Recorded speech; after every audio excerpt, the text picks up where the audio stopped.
ಎಂದು ಸಂಬೋಧಿಸಲಿಲ್ಲ ನಿಜ. ಆದರೆ ಹಿಂದೆ ನಡೆದಂತಹ ಪ್ರಸಂಗವೊಂದನ್ನು ನಿಮಗೆ ನೆನಪು ಮಾಡಿ ಕೊಡಬೇಕು. ಯಾವುದು? ಶಂಬರಾಸುರನನ್ನ ಚಿಕ್ಕ ವಯಸ್ಸಿನಲ್ಲಿದ್ದಾಗಲೇ ಮನ್ಮಥ ಕೊಲ್ಲಲಿಲ್ಲವೇ? ಅಷ್ಟೇ ಅಲ್ಲ, ತಾರಕಾಸುರನನ್ನ ಹುಟ್ಟಿದ 7ನೇ ದಿವಸಕ್ಕೆ ಷಣ್ಮುಖನು ಕೊಲ್ಲಲಿಲ್ಲವೇ? ಹೌದೌದು. ಇದೆರಡು ಕತೆ ನೆನಪಿಗೆ ಬಂತ ಗುರುಗಳೇ? ಖಂಡಿತವಾಗಿ. ಅದಕ್ಕಿಂತಲೂ ಹಿಂದಿನ ಕಥೆಯನ್ನು ತಿಳಿದವ ನಿನಗಿಂತ ಎಷ್ಟು ಹಿರಿಯವ ಈ ದ್ರೋಣ ಎನ್ನುವುದು ನಿನಗೆ ಅರ್ಥವಾಗಬೇಕು ಈ ಸಂದರ್ಭದಲ್ಲಿ ಗುರು. ಬಲ್ಲೆ ಬಲ್ಲೆ ಗುರುಗಳೇ. ಅಷ್ಟೇ ಅಲ್ಲ, ನನ್ನ ತಂದೆ ಅರ್ಜುನನಿಗೆ ಗುರು ನೀವು. ಹೌದು. ಹಾಗಂತ ಮೇಲೆ ನನಗೆ ಮಹಾಗುರು ಅಲ್ಲವೇ? ಹೌದು. ಇಷ್ಟು ದಿನ ನಿಮ್ಮ ನಿರೀಕ್ಷೆಯಲ್ಲಿದ್ದವ ನಾನು.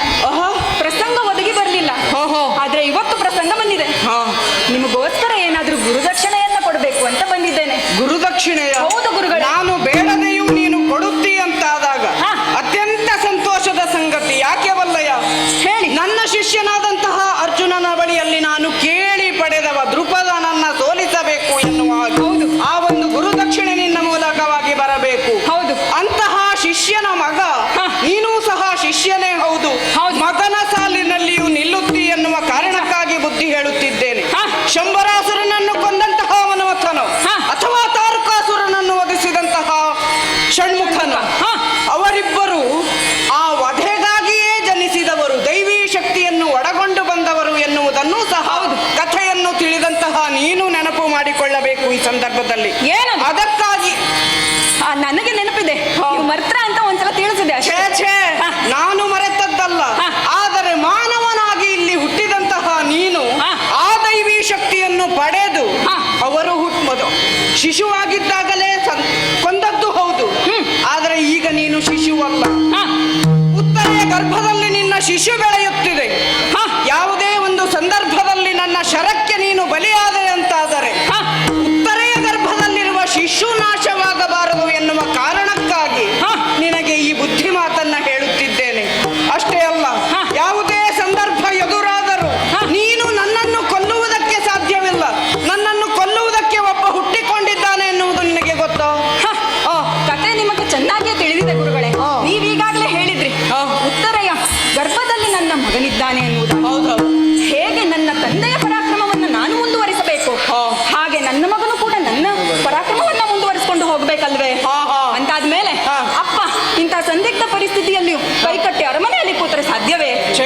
ತಾನೆ ನನ್ನ ಕೆಲಸ ನಾನು ಮಾಡ. ಚಂದ್ರವಂಶದ ಕುಡಿ ಉಳಿಯಬೇಕು ಎನ್ನುವ ಕಾರಣಕ್ಕಾಗಿ ಇಷ್ಟು ಬುದ್ಧಿ ಮಾತು ಹೇಳಿದೆ. ಇಲ್ಲವೇ ನೀನು ಮುಂದುವರಿಯುತ್ತಿ ಅಂತ ಆದ್ರೆ ನಾನು ಬಿಡ್ತೇನೆ ಅಂತ ತಿಳಿದೆಯಪ್ಪ.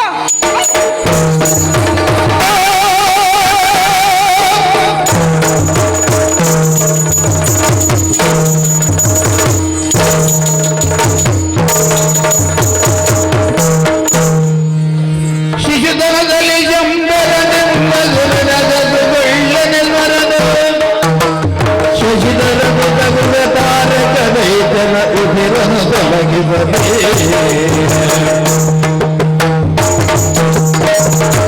ಗುರುಗಳೇ, ಈಗಾಗಲೇ ಹೇಳಿದ್ದು ನೆನಪಾಯಿತಲ್ಲ?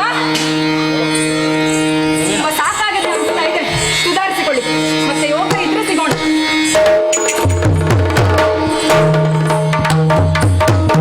ಏನಾಯ್ತು ಸ್ವಾಮಿ? ಏನಾಯ್ತು? ನೀವು ಏರಿಸಿದ್ರಿ, ನಾವು ಯಾಕೆ ಮತ್ತೆ ಇಳಿಸಿಕೊಂಡು ಮಾತನಾಡುವುದು ಅಂತ ನಾವು ಏರಿದ್ದೇವೆ. ಏರು ಪ್ರಾಯದ ಹುಡುಗ ಹಳೆಯದನ್ನ ನೆನಪಿಸುತ್ತಾ ಬಲಗೈ ಹೆಬ್ಬೆರಳಿಗೆ ಬಾಣವನ್ನ ಬಿಟ್ಟು ಹೋದ. ಅರ್ಜುನನಿಗೆ ಸಂತೃಪ್ತಿಯಾಗಬೇಕು ಎನ್ನುವ ಕಾರಣಕ್ಕಾಗಿ ಅಂದು ಏಕಲವ್ಯನ ಹೆಬ್ಬೆರಳನ್ನೇ ಗುರುದಕ್ಷಿಣೆಯನ್ನಾಗಿ ಪಡೆದಂತಹ ಈ ದ್ರೋಣನಿಗೆ ಒಂದು ಒಳ್ಳೆಯ ಪರಿಸ್ಥಿತಿಯನ್ನು ತಂದು ಹೋದ. ಆದರೆ ಮುಂದೇನಾಗುತ್ತದೆ ಅದನ್ನು ನಾನು ಹೇಳುವುದಕ್ಕಾಗುವುದಿಲ್ಲ. ನಿರೀಕ್ಷೆಯಲ್ಲಿಯೇ ಇರಬೇಕು. ಸುಧಾರಿಸಿಕೊಂಡು ಬರುತ್ತೇವೆ.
ಆಗುತ್ತದೆ.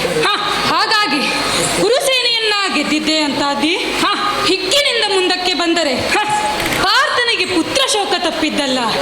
ಹಾಗಾಗಿ ನೀನಿನ್ನು ಬಾಲಕ, ಬಾಳ ಬದುಕಬೇಕಾದವನು. ನನ್ನೊಡನೆ ಯುದ್ಧ ಸಲ್ಲ, ಹಿಂದಕ್ಕೆ ಹೋಗು. ಯಾರ ತಲೆ ಎರಡು ಹೋಳಾಗ್ತದೆ ಅಂತ ನಾನು ಬರೆದಿರುವುದು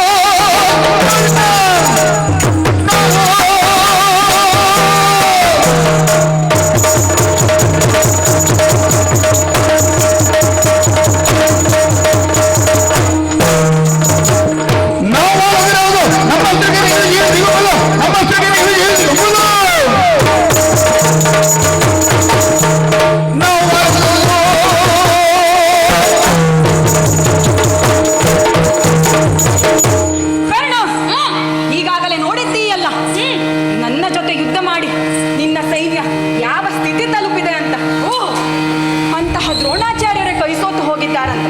ಇನ್ನು ನೀನ್ ಯಾವ ಲೆಕ್ಕ? ಅಭಿಮನ್ಯು,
ಹೌದೇ ಹೌದು. ಅರಿ ಭಯಂಕರನಾಗಿ ಮೆರೆಯುತ್ತಿರುವಂತಹ ಈ ಅಭಿಮನ್ಯುವನ್ನು ನಿಗ್ರಹಿಸುವವರು ಯಾರು ಎನ್ನುವಂತಹ ಸಮಸ್ಯೆ ನಮ್ಮ ಪಕ್ಷಕ್ಕೆ ಬಂದೊದಗಿದೆ. ಈಗ ಸಾಕ್ಷಾತ್ ಕಾಲಾಂತಕನಂತೆ ಅಬ್ಬರಿಸುತ್ತಿದ್ದಾನೆ. ಈ ಸಂದರ್ಭದಲ್ಲಿ ಅವನನ್ನು ಮೆಟ್ಟಿ ನಿಲ್ಲುವವರು ಯಾರು ಎನ್ನುವಂತಹ ಚಿಂತೆಯಲ್ಲಿ ನಾನೂ ಇದ್ದೇನೆ. ಯಾರಿದ್ದಾರೆ?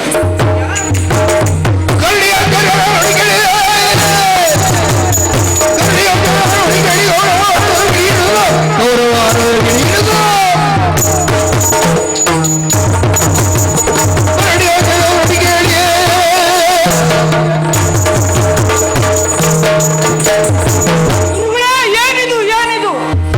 ನಿಮ್ಮ ಬಾಯಲ್ಲಿ ಇಂಥ ಮಾತು ಬರಲಿಕ್ಕಿಲ್ಲ. ಅದಲ್ಲದೆ ಇದ್ರೆ ನಮ್ಮವರ ಮುಂದೆ, ನಮ್ಮ ಪಕ್ಷದವರ ಮುಂದೆ ವೈರಿ ಹುಡುಗನನ್ನ ನೀವು ಹೊಗಳ್ತಾ ಇದ್ದೀರಿ ಅಂದ್ರೆ ನಮ್ಮವರ ಆತ್ಮವಿಶ್ವಾಸ ಕುಗ್ಗುವುದಿಲ್ಲವೋ ಹೇಳಿ. ಆಗ ನೀನು ಏನು ಹೇಳಿದ್ದು?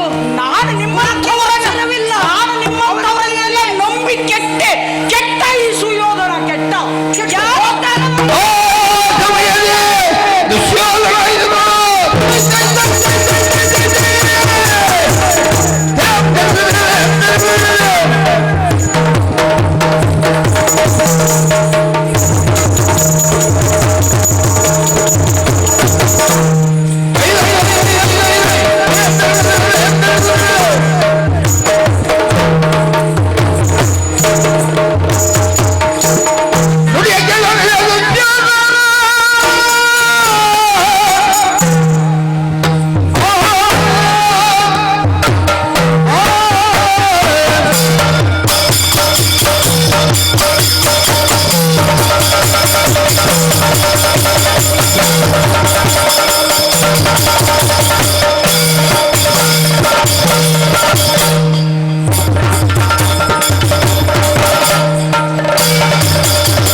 ಬಂತು ನೋಡು. ತಯಾರಾಗಿ ನಿಂತಿದ್ದೆ. ಹಾ. ಬಹಳ ಹೊತ್ತಾಯ್ತು, ಯಾರೂ ಕರೀಲಿಲ್ಲ, ನಾನೇ ಬಂದೆ. ಕರೆಯುವ ಲಕ್ಷಣವೂ ಕಾಣಲಿಲ್ಲ. ಕಾಣ್ಲಿಲ್ಲ. ನೀನೇ ಬಂದೆ. ಆ, ಸರಿ. ನಿನ್ನ ಮುಖ ರಾಹುಗ್ರಸ್ತ ಚಂದ್ರನಾಗೇ ಇದೆ. ಹೌದು. ನೀನು ಸೋತದಲ್ಲಿ ಗೊತ್ತಾ? ಆ ಬ್ರಾಹ್ಮಣರನ್ನು ನಂಬಿಕೊಂಡು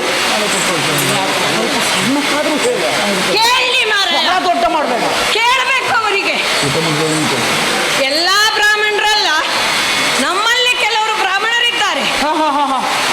ಊಟ ಕೌರವನದ್ದು, ಪಕ್ಷ ಪಾಂಡವನದ್ದು, ಹಲವರಿದ್ದಾರೆ. ಸುಮ್ಮನಿರ, ಅವರಿಗೆಲ್ಲ ಹೆದರಿರುವುದ ನಾವು? ಹೇಳಿದ್ರಿ ಏನೂ ತೊಂದರೆ ಇಲ್ವಾ? ಮಾತಾಡ್ತೀಯಲ್ಲ. ಹಾ. ಸುರಿಯುತ್ತಿರುವ ಧಾರಾಕಾರ ಈ ವರ್ಷಧಾರೆಯನ್ನ ತಡೆ ನೋಡೋಣ. ಈಗ ನನ್ನ ವೇಗದಿಂದಲೇ ತಡೆಯುತ್ತೇನೆ ನೋಡು. ನೋಡುವ ನೋಡುವ. ವರ್ಷಧಾರೆ ಈ ಕ್ಷಣಕ್ಕೆ ನಿಲ್ತದೆ ನೋಡಿ ನೋಡಿ. ಈ ದ್ರೋಣ ಏನು ಹೇಳಿದ್ರು? ಮೊದಲು ಮನಸ್ಸು ಮಾಡಿದರೆ ಬ್ರಾಹ್ಮಣರು ಮಾಡ್ಯಾರು, ನಿನ್ನಿಂದ ಸಾಧ್ಯ ಉಂಟಾ? ಏನು ಹೇಳಿದ್ರಿ ನೀವು? ಅರ್ಜುನನೊಬ್ಬ ತಪ್ಪಿದರೆ ನೀವು ಬೇರೆ ವರ್ಷಧಾರೆಯನ್ನ ತಡೆಯುತ್ತೀರಿ, ಅವನ ಮಾತಿನ ವರ್ಷಧಾರೆಯನ್ನು ತಡೆಯಿರಿ ನೋಡುವ. ಅದು ನಿಮ್ಮಿಂದ ಆಗ್ತದಾ? ಆಗುವುದಿಲ್ಲ. ಹೇಳು, ನೀ ಹೇಳು, ಕೇಳಲಿಕ್ಕೆ ನಾನಿದ್ದೇನೆ. ಯಾರಿಲ್ದಿದ್ರಿ ಏನು? ಅರ್ಜುನನೊಬ್ಬ ತಪ್ಪಿದರೆ ಅಲ್ವಾ? ಮಿಕ್ಕ ದೂರ್ಜಟಿ ಮೊದಲಾದವರ ನಗೆತಿರೆ. ಒಬ್ಬ ತಪ್ಪಿದ್ರೆ ಆಯ್ತು ಅಂತ. ಈಗೇನು ಹೇಳ್ತಿದ್ದಾರೆ? ಆ. ಪಣಿವೆತ್ತ ಹರನೀತ ಅಲ್ವಾ ಅಣ್ಣ? ಅಲ್ಲಿಗೆ ಹ. ಮತ್ತೆ ಚಿಂತಾಕ್ರಾಂತನಾಗುತ್ತೆ ನೀನು. ಆ, ಪುನರಪಿ ಕೇಳ್ತಾರೆ. ಹೌದು. ಅಭಿಮನ್ಯು ಒಬ್ಬ ತಪ್ಪಿದರೆ ಆ. ಮತ್ತೆ ಚಿಂತಾಕ್ರಾಂತನಾಗುತ್ತೆ. ಅಲ್ಲ, ಮತ್ತೆ ಕೇಳಿದ್ರೆ ಎಲ್ಲೋದು ನಾಳೆ ಮಾಡ್ತೇನೆ ನಾಳೆ ಮಾಡ್ತೇನೆ ಅಂತ ಹಾಗೆ. ಹೇಳೋದು. ಇವತ್ತು ಹಾಗೆ. ಮಾಡುವುದು ಏನು ಅಂತ ಬೇಡವಾ? ಬೇಡವಾ?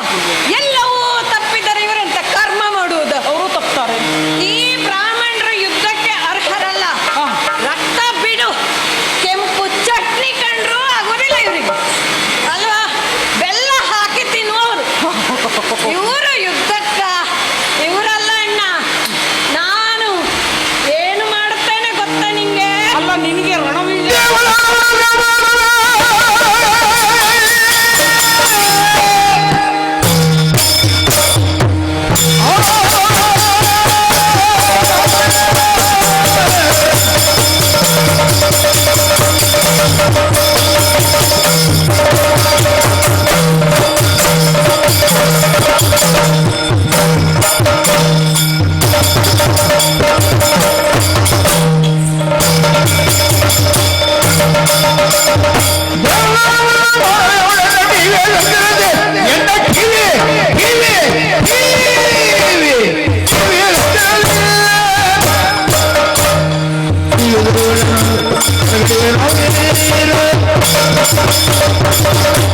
ಅಣ್ಣ, ವೇದ ಶಾಸ್ತ್ರ ಪುರಾಣ ಎಲ್ಲ ತಿಳಿದುಕೊಂಡಿದ್ದೀನಿ.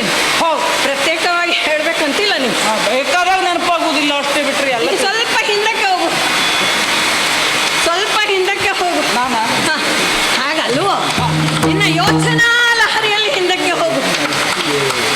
ದೇವದಾನವರ ಯುದ್ಧ, ಹಾ. ಸಮುದ್ರ ಮಥನ, ಕೇಳಿದ್ದೇನೆ ಕೇಳಿದ್ದೇನೆ. ಅಲ್ಲಿ ಘನಘೋರ ಯುದ್ಧವಾಗಿದೆ ಅಂತೆ. ಹಾ, ಆಗಿದೆ ಅಂತೆ. ಅಂತೆ? ನಾನು ನೋಡ್ಲಿಲ್ಲ. ನೀನು ನೋಡ್ಲಿಲ್ಲ ಅಲ್ಲ? ನಾನು ನೋಡ್ಲಿಲ್ಲ. ನೀನು ನೋಡಿದ್ಯಾ? ಅಂತೆ ನಾನು ಅಂತೆ, ನೋಡ್ಲಿಲ್ಲ. ಅದೇ. ಹಾಗಾಗಿ ಹಾ. ಅದಕ್ಕಿಂತ ಒಂದು ಪಟ್ಟು ಹೆಚ್ಚು ಹಾ. ಘನಘೋರ ಯುದ್ಧ ಮಾಡಿ ಹಾ. ಒಂದು ಅಧಿಕ ಪ್ರಸಂಗವನ್ನೇ ಮಾಡಿ ಬರುತ್ತೇನೆ. ಅಂದ್ರೆ ದೇವದಾನವರ ಯುದ್ಧವನ್ನ ಮೀರಿ ನೆನಪಿಸುವಂತಹ ಹಾ, ಅಭಿಮನ್ಯು ಕಳಗ. ಹೌದಪ್ಪ. ಹಾ. ಇಲ್ಲಿಗೆ ಮುಗೀತು, ಮತ್ತೆ ಯಾರು ಬೇಡ. ನೀವೊಬ್ಬನೇ ಸಾಕ? ಆ, ನಾನು ಬೇಡ. ಬೇಡ, ನೀನು ಬೇಡ. ನಾನೇ ಮುಗಿಸಿ ಬರ್ತೇನೆ. ಹೌದಾ? ಹಾ. ಅದನ್ನ ಕೊಡು. ಹಾಗಾದ್ರೆ ನೀನು ಯುದ್ಧವನ್ನು ಮುಗಿಸು, ಹಾ. ಗೆಲುವನ್ನ ನನಗೆ ತಂದು ಕೊಡು. ಹಾ. ನಾನು ಎಲ್ಲ ನೀನು ನೋಡ್ಬೇಕು. ಎದುರು ಕೂತು ನನ್ನ ಟಿವಿಯನ್ನು ನೋಡು. ಯಾವ ಟಿವಿ? ನನ್ನ ಟಿವಿ, ಈ ಟಿವಿ, ಈ ಟಿವಿ. ಟಿವಿ. ಹಾ. ನಿನ್ನ ಈ ಟಿವಿಯನ್ನ ನಾನು ನೋಡ್ಬೇಕು. ಹೌದು, ಒತ್ತಬೇಕು. ಸರಿ, ಹಾ.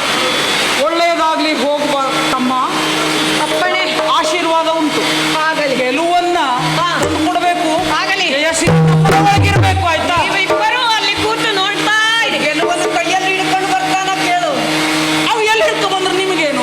ಗೆಲುವು ತಂದು ಕೊಡ್ತಾನಲ್ಲ, ನಿಮಗ ತಲೆ ಬಿಸಿ ಬೇಡ. ನಿಮ್ಮ ಹತ್ರ ಆಗ್ಲಿಲ್ಲಲ್ಲ ಅದನ್ನ ನಾವು ನೀವು ಮಾಡ್ತಾನೆ. ಸುಮ್ಮನೆ ಹೋಗುವವರಿಗೆಲ್ಲ ಆತ್ಮವಿಶ್ವಾಸ ಕುಗ್ಗಿಸ್ಬೇಡಿ. ಆ ದಿನ ಕೃಷ್ಣ ಬಂದವ ಮೂವರ ಮಾತು ಕೇಳಿ ಕೆಟ್ಟ ಕೌರವ ಕೆಟ್ಟ ಅಂತ ಒಂದೆರಡು ಸಲ ಹೇಳಿ ಅಲ್ಲ, ಅದು ಅವಾಗ ಕೆಟ್ಟದ್ದು, ಇವಾಗ ಕೆಡಬೇಕಂತಿಲ್ಲ. ಅವರೆಲ್ಲ ಎಷ್ಟೊತ್ತು ಬೇಕಾದ್ರೂ ಹೇಳ್ತಾರೆ, ಅವ್ರಿಗೆ ಸಮಾಧಾನ ಆಗುವಲ್ಲಿವರೆಗೂ ಹೇಳ್ತಾರೆ. ಹೇಳ್ತಾರೆ. ಆದ್ರೆ ನಾವು ಕೆಡಲಿಲ್ಲ ಅಂತ ನೀವೆಲ್ಲ ಇದು ಮಾಡಿದ್ದಾರೆ. ಹಳಬ್ರನ್ನು ಕರಿಬೇಡಿ ಕರಿಬೇಡಿ ಆಗುದಿಲ್ಲ ಅಂದ್ರೆ ಕೇಳುವುದಿಲ್ಲ. ಬಂದ ಮೇಲೆ ನಾವು ಮಾತಾಡದೆ ಬಿಡ್ತೇವ. ಅಲ್ಲ, ನೋಡುವ ಏನು ಮಾಡ್ತಾರೆ. ನೋಡುವ ಏನು ಮಾಡ್ತೇವೆ ಅಲ್ಲ, ಅಂತ ಹೇಳಿ. ಹಳಬ್ರ ಹತ್ರ ಬರೀ ಮಾತು ಒಂದೇ ಅಂತ ಆಯ್ತಲ್ಲ, ಎಳಬ್ರ ಹತ್ರ ಆಗೋದು ಇದು ಅಂತ ಆಯ್ತಲ್ಲ. ನಮ್ಮ ಹತ್ರ ಆಗದಿದ್ರೆ ಆಮೇಲೆ ನೋಡುವ. ಮೊದಲು ಅಪ್ಪಣೆ ಪಡೆ. ಟಿವಿಯನ್ನು ಬಿಡಬೇಡ. ಟಿವಿಯನ್ನಂತೂ ಖಂಡಿತ ಬಿಡುವುದಿಲ್ಲ. ಕೈಯಲ್ಲಿ ಹಿಡ್ಕೊ. ಕೈಯಲ್ಲೇ ಹಿಡ್ಕೊಂಡು ಬರ್ತೇವೆ.